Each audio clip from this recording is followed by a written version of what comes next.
রামায়ণ পাঠ। দশরথের সহিত কৈকেয়ীর বিবাহ।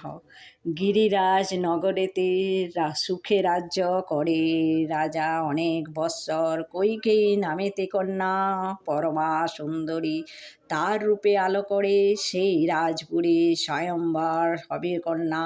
হেন আছে মন পৃথিবীর রাজারে করিল নিমন্ত্রণ।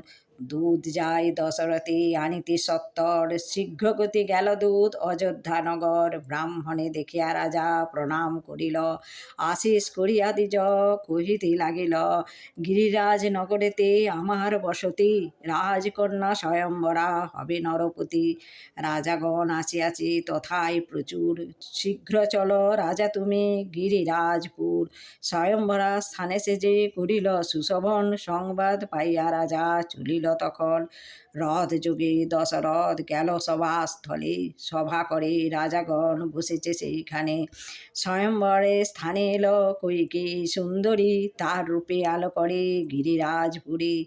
কৈকেয়ীকে দেখি সবে করে অনুমান, আইলা কি বিদ্যা ধরে স্বয়ংবরা স্থান।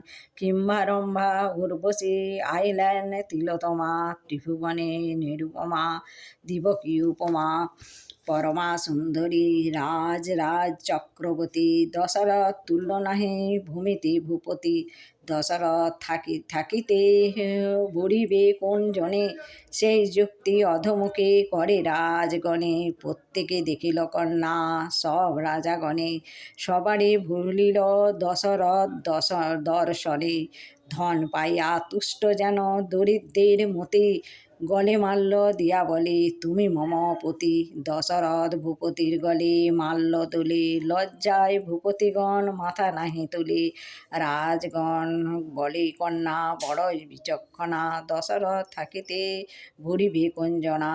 রাজগণ পরস্পর করিয়া সম্মান, বিদায় লইয়া হইয়া গেল নিজ নিজ স্থান।